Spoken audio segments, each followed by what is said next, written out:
welcome everybody. Zach, what's going on, my brother? How you guys doing tonight? Appreciate you guys having me in. Great to have you, my brother. Let them know what's up. Let them know who you are and what your channel is and what you do on that good platform there. Yeah, so I'm on YouTube and TikTok and Twitter, and just basically kind of just break down. I'm a big stat nerd, so I break down a lot of stats, and I kind of go over like mechanical issues that I might see, or minor league reports on certain guys that are doing in and outs. Just kind of anything I can find baseball related, I kind of try and talk about. Well, let's start at the beginning, Zach. For those who may not know a little bit of your background, your story of you actually playing baseball and kind of where you're at now and covering the game, let the people know kind of your journey and how you got to where you are today, if you won't mind. Yeah, so I actually grew up right here in Maryland, born and raised here in Pasadena, and I actually went to Dundalk Community College, where I got drafted out of in '08. I got drafted by the Florida Marlins in the 24th round, I think. Yeah, 24th round. And went down there. I was actually a catcher. They told me I was too tall and too fast, and they handed me an outfield glove when I got off the bus.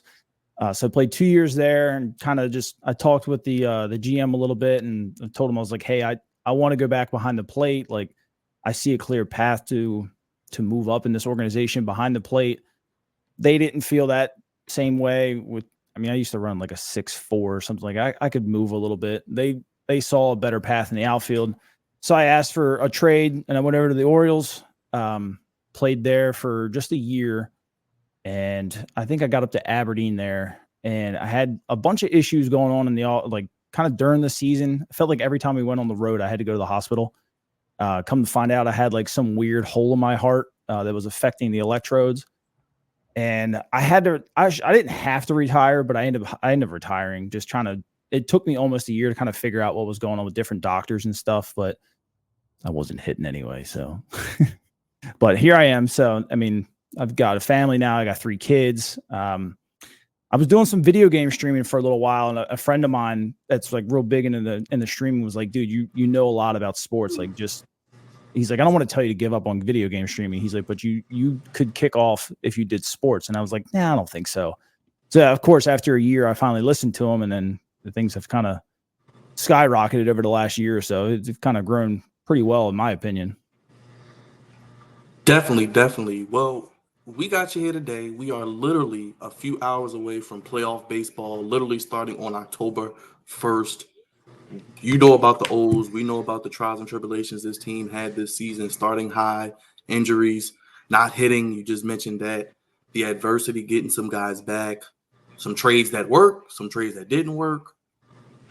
What do you think about this team's season to win still over 90 games, still be the first wild card, and in my opinion, playing probably their best baseball in a while heading into this series starting tomorrow? This team, if there was something that could have went wrong this year, it happened. And like you touched on, they still found a way to win 90 games. I don't think you could look at many teams and many organizations that could have went through the injury bug that the Orioles did this year and probably still won 80 games.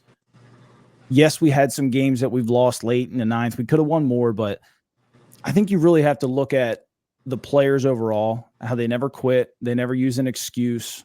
The next man up. Brandon Hyde held it together. I know we probably all complained about him at least once this year of some decision. He held the glue together. I don't know how. Him and Mike at one point it looked like Mike was just throwing a dart at the board, just trying to find another reliever. He was picking guys off left and right just to get outs. They held it together, and these guys are starting to come back now. You could tell now that it's like a weight off the shoulders, and they just started just playing baseball and having fun again. The smiles came back.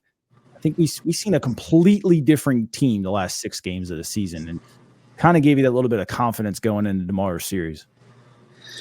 How do you feel about them not having Batista and the effect of the ninth inning when you said closing game, when you talked about closing games? Oh, I'm petrified, to be honest with you. I'll be dead honest with you. We tried a lot of guys this year. It looked like it was going to work out in the first half with Craig, and then it didn't. And then, we tried Cano a little bit. We've tried Sir Anthony a little bit. I'm honestly pretty concerned with the bullpen. In September, they were ranked 29th in ERA. It was like, 5.31. Mhm. It's a little scary. I was on earlier talking with Glenn Clark, and he asked me the same thing. He's like, who would you have take the ball in the 9th inning tomorrow? He's like, do you still have confidence in Anthony? I was like, to be honest with you, I don't know. He's walked 5 guys in 9 appearances. Guys are hitting 284 against him in September. Soto's got experience doing it. He's also walked a couple guys. I think guys are hitting 280. Perez has experience, but guys are hitting 325 against him, and he has walk issues. So bullpen, they're going to go as far as this bullpen is going to allow them to go, but I'm very concerned with it. Right now, I feel like the only guy I could probably trust is Danny Coulomb, but we don't know how that elbow is going to feel in a high leverage situation, back-to-back days. Like, I think they're in a bad spot, but they're going to look at situations like, okay, we have 2 lefties coming up here in the 9th and a righty. Let's go. Let's start with Soto. Or if we have 3 righties in a row, we'll probably see Cano or Sir Anthony. I don't think there's any set person in that 7th, 8th, and 9th role like we saw last year when you knew 8th and 9th inning was Cano and Batista. So they're going to try and piece it together, but we'll figure something out, hopefully.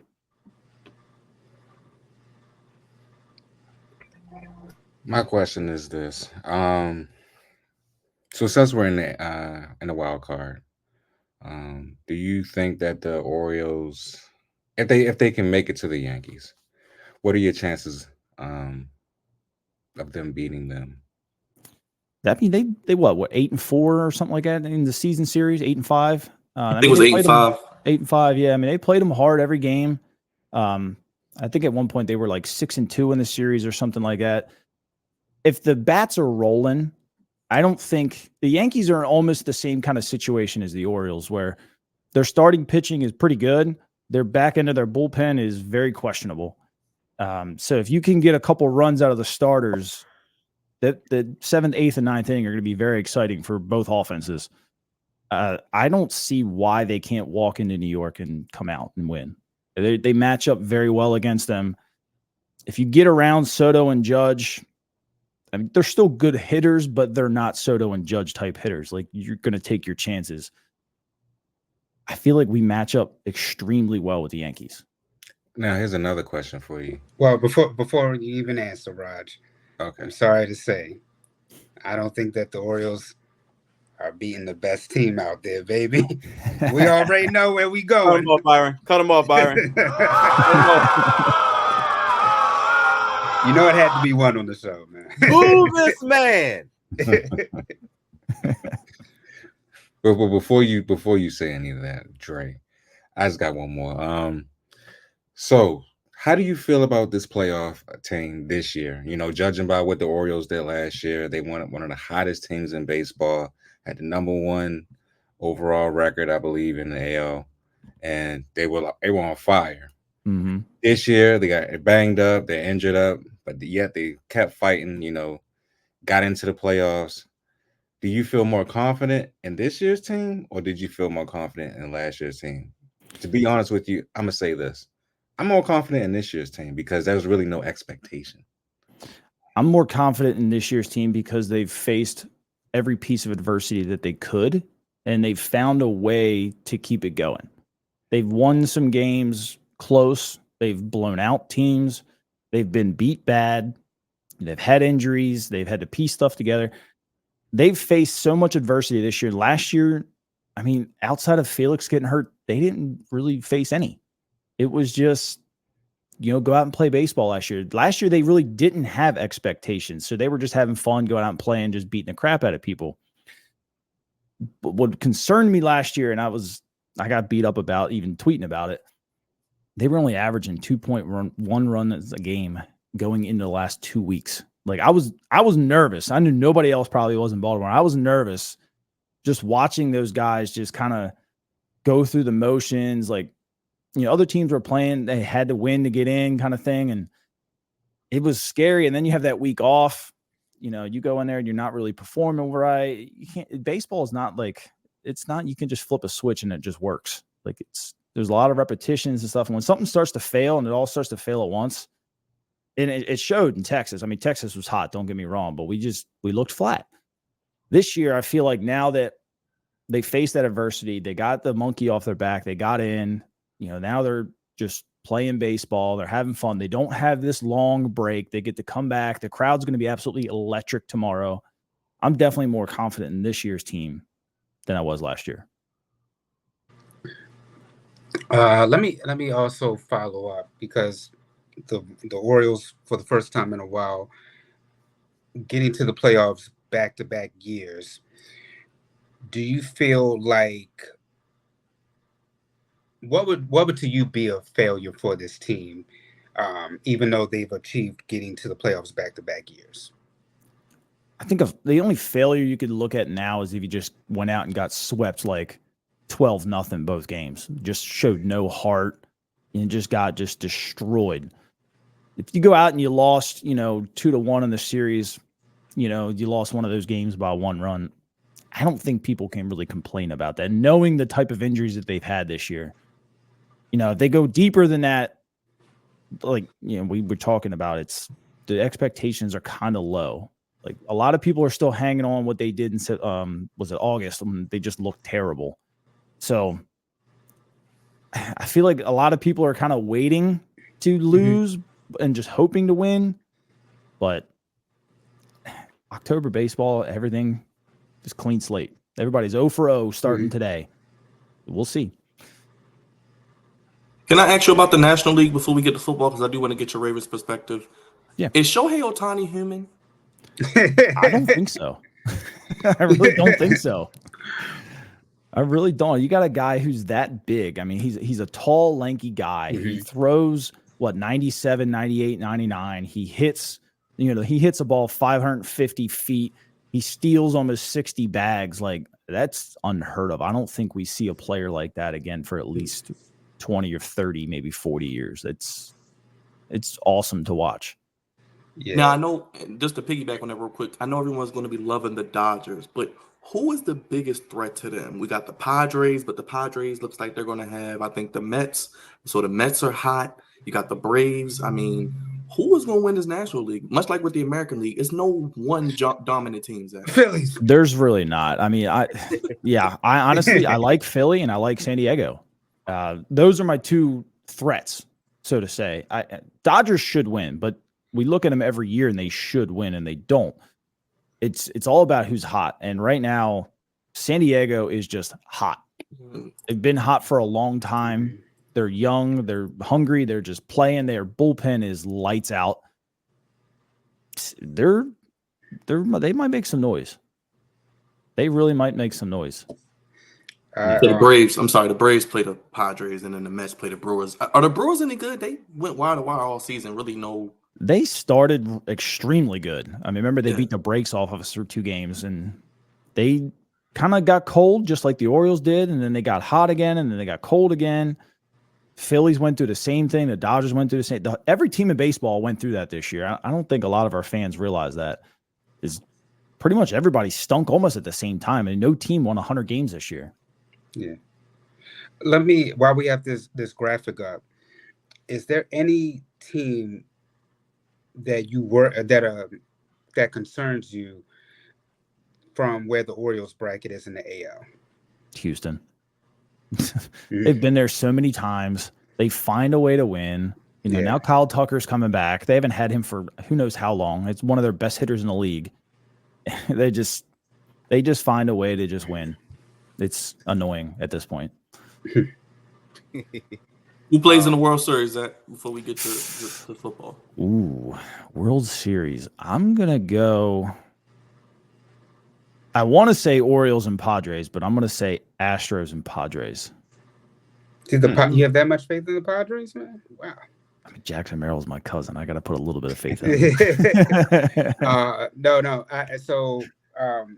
I mean, I respect it, because for me, I was thinking the Padres, when they get to the Dodgers, I think I'm giving the Dodgers the edge, and I think it's going to be Phillies Dodgers in the NLCS. And I just feel like it might be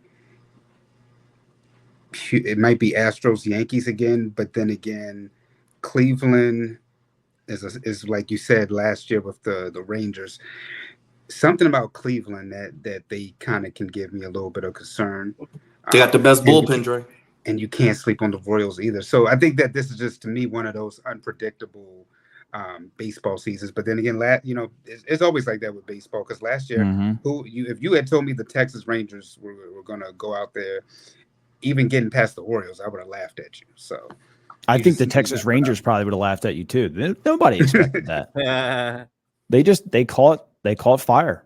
I mean, the Mets could catch fire and do the same thing. Like that's the beauty of The baseball, right there. Diamondbacks beat the Phillies, I think, in the first round, Zach. Mhm. And the Dodgers lost to the Padres last year, so it's crazy, man. It's gonna be a lot of upsets, I'm sure. Hey, That's the beautiful. I got one question before we move on to football. We was talking about Shohei Ohtani, and the first thing I thought of was gambling. So I dibble and dabble in gambling. I'm a little bit of I like fast money, quick money, so I'm a nerfy guy. Could be a little bit of a sucker bet. What advice do you have for one who dibbles and dabbles and in baseball bets on nerfies and that that first inning? I've stay away. never really Stay looked away. much at betting on baseball, to be honest. Baseball's hard to bet on. It's like trying to bet on golf. You just never know what's going to happen. I would always take you either get the first guy on or you don't.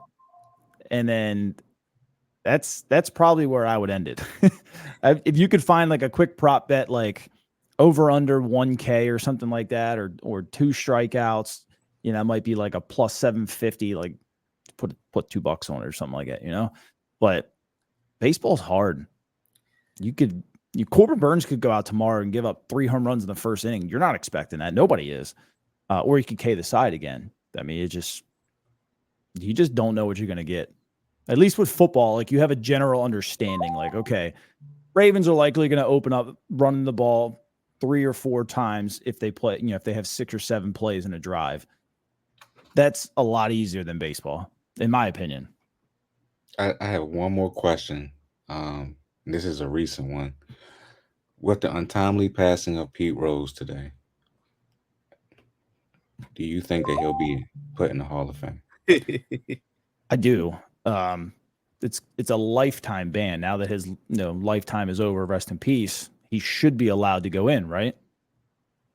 That's my understanding on it, at least. I mean, I was one of the best players of the generation before me, but one of the best players that ever played the game. Made a very dumb mistake. He lied about it for several years, but you can't take away what he did on the field. He's one of the best guys that ever put a pair of cleats on. Man, I like that answer that you said that, man. So, and can I follow up as well? Which, as you talked about Pete Rose, of course, there are a lot of guys from the steroid era. How do you feel about them not getting into the Hall of Fame? It's a touchy subject because baseball wanted that, and now they like turn their back on it. It's not like 3 or 4 guys that decided to just tell the whole league about where to go get steroids. Like it was a common thing that I would say over 80% of the league was doing. It ignited baseball back into the fans, and now you just want to, because you got caught by Congress, you just kind of want to turn your back on people. It's a little odd in my opinion. I wouldn't say bring back steroids. I would prefer they go out and find a healing agent, so to say, and allow that league wide. So who wants to go to the ballpark and see an 80% Aaron Judge? I want to see 100% Aaron Judge. I want to see him hit 3 home runs a game. Don't let these guys get sore because it's 162 games. It's going to happen. They need to find a league-wide way to keep everybody on the field. Baseball is at its best when Mike Trout is on the field, when Aaron Judge is on the field, when Ohtani is on the field. Like the amount of injuries that we've been decimated by across the league this year, to me, hurts the game. Steroids kept people healthier back then. I'm not saying go back and just get everybody 260 pounds and they can hit 100 miles an hour. That's just kind of scary. but find a way to keep people healthy is my opinion on it, at least. Well, let's get to football, Zach. Ravens, they decimate the Bills last night, 35-10. Now 2-2, but another big game this week in Cincinnati. But looking at this team's next couple of games, they could potentially go on a run. Maybe they found their identity offensively. Defense looks like Zach Orr's getting the reins in. What did you think about this team coming into the season and through the first month? Surprisingly, already through a month. How do you feel about the Ravens at 2-2? I like them. I don't think I expected last night. Not many people probably did. And we all kind of looked at the schedule. We probably thought, 12-5 or something like that. Maybe squeak out a 13-4. The offense looks good. I liked hearing some of the national media kind of start to praise a little bit. Monken, in my opinion, was absolutely dialed in last night. We kind of saw him in Dallas start off hot and then kind of, they talked about it, not putting their foot on the gas. I think when they finally decide that they want to just bury teams and not just kind of fiddle faddle and, play zone and, let's run the ball twice and then try to pass and then punt, they're going to be a good team. Part of me always wonders, and I've been saying this for years, is do they just not show enough when they're playing certain teams because they know a certain length of their schedule is coming? Like, did we not see against the Raiders? The offense looked boring, in my opinion. It looked very boring. And then you started to see it kind of open up against Dallas, and then against Buffalo, it looked perfect, in my opinion. Buffalo was confused. They were off balance. They didn't know when it was going to be a draw play or when it was going to be a pass play. They had zero clue how to defend Lamar. Now you going into Cincinnati, we haven't even seen a trick play this year. We haven't seen one reverse. We haven't seen a flea flicker. We haven't seen any kind of like crazy, route schemes or anything like that. Like now that kind of opens up because now Cincinnati doesn't have that on the tape. Like this offense could get pretty dangerous. It's going to lie on the back end of the defense. Can Marcus Williams hold up? I'm not really sure what they're doing with Kyle Hamilton right now. He seems to be at the line sometimes. He seems to be in coverage at times. It's a lot different than how they used him last year. It's gonna come down to the back end. Can Brandon Stevens, Marlon Humphrey, Marcus Williams, the whole gang back there, can they hold up in a shootout? Because right now it looks like the defensive line's getting after everybody, which is great to see. Especially the O-line. The O-line made huge strides since week 2. So do you feel Lamar put himself into the MVP conversation, and do you feel like now the Ravens have surpassed the Bills as the best team in football? I've seen a lot of people talking about that today. To me, it's like it's still week 4. Buffalo could have just had a bad game. They're still a great team. They're probably going to go and steamroll the next, 3, 4, 5 teams they play. The Ravens are good. Don't get me wrong. I hate every time we go and say, okay, they're the best team in football, because then I feel like we always lose a game we shouldn't. It seems to happen every single time the national media starts to talk about her. The first time they start saying Lamar's the MVP, then he goes out and has like a interception, a bad interception, or 2 interceptions, or a fumble. And right now, I just want them to play. We know Lamar's likely the best player on the field every time he steps on it, if they're not playing the Chiefs.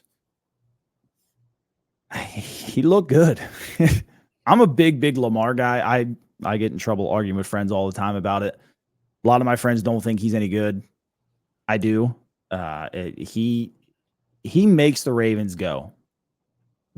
You can take, and we've seen it, you can take so wide receivers and so running backs, and not saying that everybody was, not great. Dobbins was great and Gus was great, but they're not Derrick Henry, but they made them look so good behind him because he's like just impossible to defend. He's an MVP every time he touches the ball, basically. It's just, every single year he has a chance to win that, especially if Pat's going to keep struggling. He has a chance to win a third one. And the funny thing about it is he does turn like average players to decent players. Look at it tonight. Look with Tyler Huntley, his former backup. He has Tyreek Hill and Waddle out there, and he can't do anything. Nothing. Nothing. Nothing So at all. that's something that Lamar Jackson is very special at. He makes average players look good.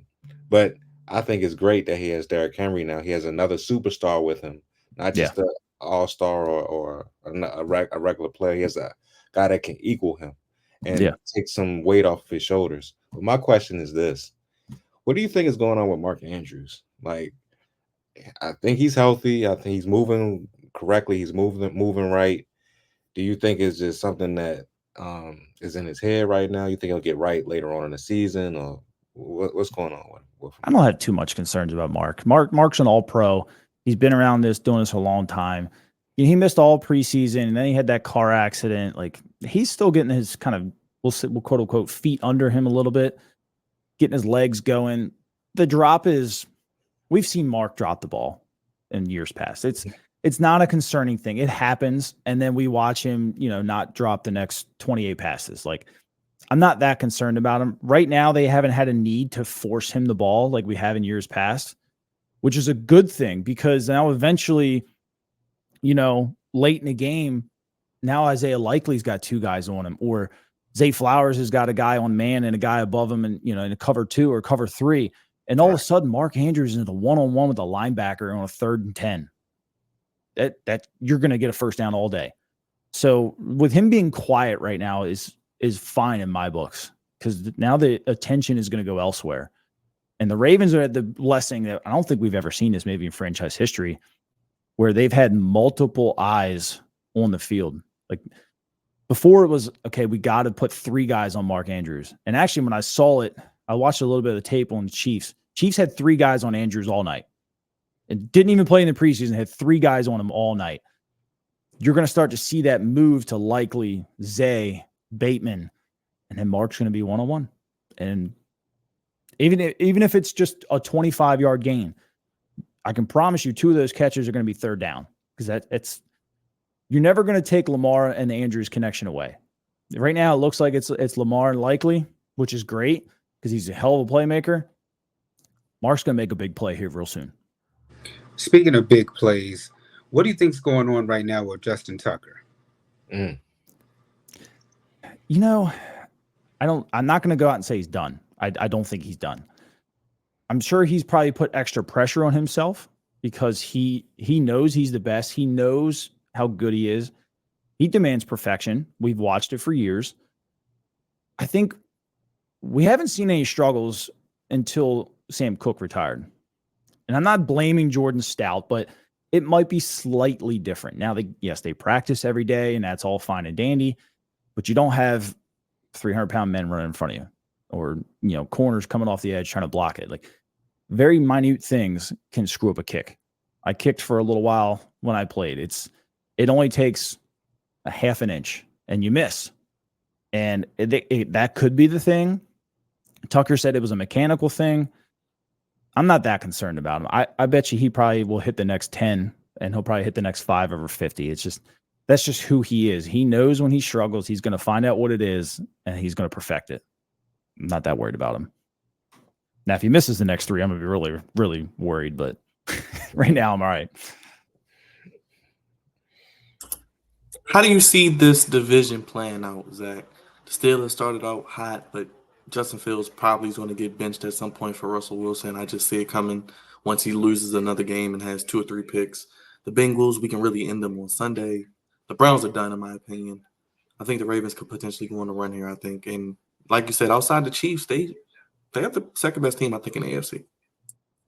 Yeah, I mean, I'm with you with the Steelers. The Steelers, to me, they're a great defense, but they're a 500 team for how many years in a row now? They can't find a way to get over the hump. Fields is fine. He will get them to 500 again. I don't think Russ does any better for him myself. They're a 9-10 win team, right around 500.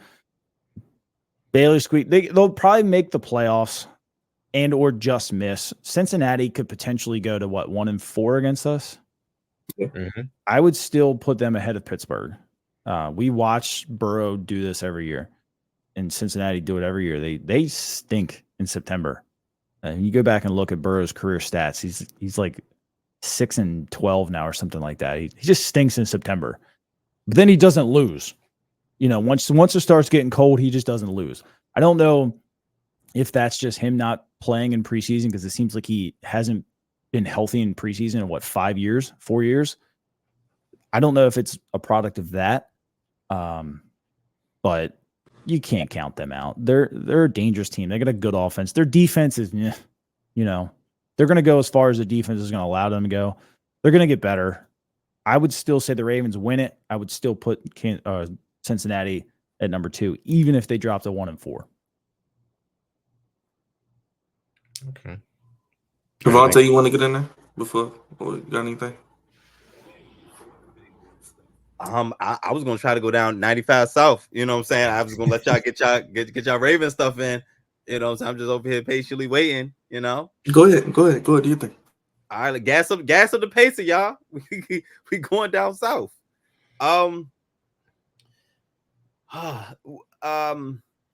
The Commanders, Redskins, Washington football team has been down bad for quite some time. It seems like the newness of everything is going in a positive way. How much of the stench of getting rid of Daniel Snyder positively affected this team, this organization? 4,000%. I think everybody in the league saw it. People didn't like coming to work every day, from the janitors to the cheerleaders to the players to the front office personnel. He just almost like he just sucked the life out of everything. And then you drop that thing with Sean Taylor. That was horrible. It just brought the morale down even farther. They're in a good spot now. Josh Harris is good. They got a great quarterback now. I wish they would have held on to Chase Young personally, but it is what it is. I mean, you gotta get those picks when you can, but yeah, that would have been fun to watch. But it's gonna be fun. I saw earlier and it kind of bummed me out a little bit. CBS won't release the game for the Ravens and Commanders. NBC offered a lot of money to flex it to Sunday Night Football, and CBS won't get rid of it. Wow. Yeah. Oh wow, that would have been 2 straight Sunday Night Football games. That would have been fun. That'd have been crazy. Yeah.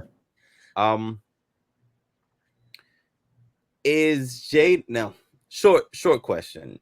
Is Jaden Daniels the real thing? Yes. He proved it in college. He beat good teams. LSU was still good, but they weren't dominant like they were when they had Burrow and stuff. He put the team on his back a little bit. I mean, he throws a tight ball. He reads the defenses very well. He's fast. He's athletic. He's got a lot of moves in open space. You might be looking at Lamar 2.0. Might throw the ball a little bit better too. I mean, I don't know. We'll find out Sunday or 2 Sundays from now. But yeah, in a couple weeks, man, it's gonna be a showdown. One thing, and these guys know, I've been at the very least, I'll say at least the last 3 years, I've been concerned about one unit of this Commanders team, and that's the offensive line. I was very concerned. I wanted Jaden Daniels, but I was concerned about putting a young guy behind the offensive line, kind of like what the Patriots are kind of going through right now. They really don't want to put Drake May out there because, well, also his weapons too, but I was concerned about his offensive line. But it looks like we might have hit, even though he's not playing full time, because him at left tackle, Coleman and Cornelius Lucas are like splitting time at tackle, which is interesting, but it's working. It seems like we got an offensive line, and I've always said, if the offensive line is a top 5 unit in the league, you're probably a really good team. Oh yeah. How is this sustainable right now as far as the offensive line play? I would say so. I mean, Cliff does a good job getting the ball out fast. Jaden will let some things develop down the field and he takes his shots, but Cliff likes to get the ball out fast. He did it in Arizona. That helps an offensive line. And then when you have a guy who's just a freak athlete back there like Daniels and Lamar did it with a bad line for many years, and he made them look good. When you have a guy that can move around a little bit, you can't just send the dogs because he'll just take off. And, if you send 6 and you don't get there, and on his third step drop, he finds one hole. Yep. That's 15 yards. You can't do it anymore. So that helps an offensive line big time. And, you couple that with, Cliff likes to get the ball on a third step. And if it's not third step, it's a fourth step. It's just, it's how he's run his offenses from college, even into the pros. And it's why Patrick is so good. Mahomes, the ball comes out fast. They run quick routes. You don't have time to even rush that often. You watch the Ravens when they play them. They try to get back. When he's on his 5-step drop, they get back there. That 3-step drop, they kind of just stand there and try to bat the ball down. Because if you rush, you're just opening up lanes all over the place. You're opening up throwing lanes. It's just Jaden Daniels doing the same thing. It's you can't just send 6-7 guys anymore against Commanders. Whew. What are you expecting in a couple weeks? In the showdown at the bank. Is it at the bank? Yep. Yeah. Is it? Whew. I think you're going to see 25 plus on both sides. Okay. I think it's going to be a good game. I don't know which way it goes though. Hope so, and hopefully we win. Yeah, I hope so. We get you out of here, Zach. Who plays in the Super Bowl? I know what month in. Super Bowl? I'm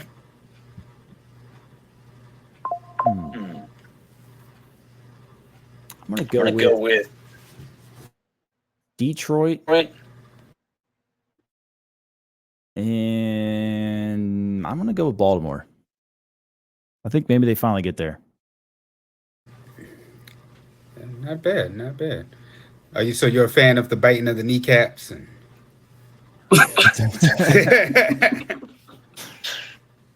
Yeah. I like Dan Campbell. I think he runs a good ship over there. Yeah, on the show, I've been a Dan Campbell guy from start. He's fun. They pull to him well. They do a real good job with him over there, and he's fired up all the time. I feel like they feed off of him. I don't know if Jared Goff plays well under him. They didn't really play well anywhere else. Got to give him credit a little bit. Zach, what are you cooking up on Pigtown Sports as we get ready for the postseason and let the people know what type of content you'll be dropping? As we got games Tuesday, Wednesday, and maybe Thursday or Friday. We're getting ready for a trip to the Bronx. Yeah, I'll probably keep doing like I just did on TikTok the other day. I predicted my lineup. I'll probably do that for game 2 and 3 if I can. I'll definitely do if they make it to the Yankee series, kind of like a what to expect. I'll break down the pitching matchups, what they did in regular season and whatnot, how both teams have fared in the second half, what they did in September, bullpen, starters, hitters, you name it. That's the kind of nerdy stuff I get into. I really like to dive down into all the nitty gritties of the numbers. I'm a numbers guy, and yeah, hopefully we can talk about it a little bit. It'd be fun to win a wild card series again. It's been since what? Was it? We won the first one in Texas, right? And then lost the next one in Toronto. Was the last time they won a playoff game. Yeah. And it was the Royals who swept them, so maybe we get a little bit of revenge. Yes, that's what I'm waiting on. Yes. We might see the Tigers again at some point too. Tigers. I don't want to see them. Nope. I'm saying, dude, the pitching matchups on the AL are phenomenal across the board. Every team's got very good starting pitching. It's going to come down to whose bullpen can hang out, and we all know what Cleveland's got. Well, hopefully, Zach, we can bring you back to talk about it after the season is over and you keep up the great work on your channel. We're going to clip this interview and I'm going to get it over to you so we can have all your insight and put it on the channel so everybody can see it. But let the people know how to keep up with you one more time in your channel. Sure. Yeah, I'm on TikTok, Instagram, YouTube, Facebook, Twitter, all at Pigtown Sports, all the same handle.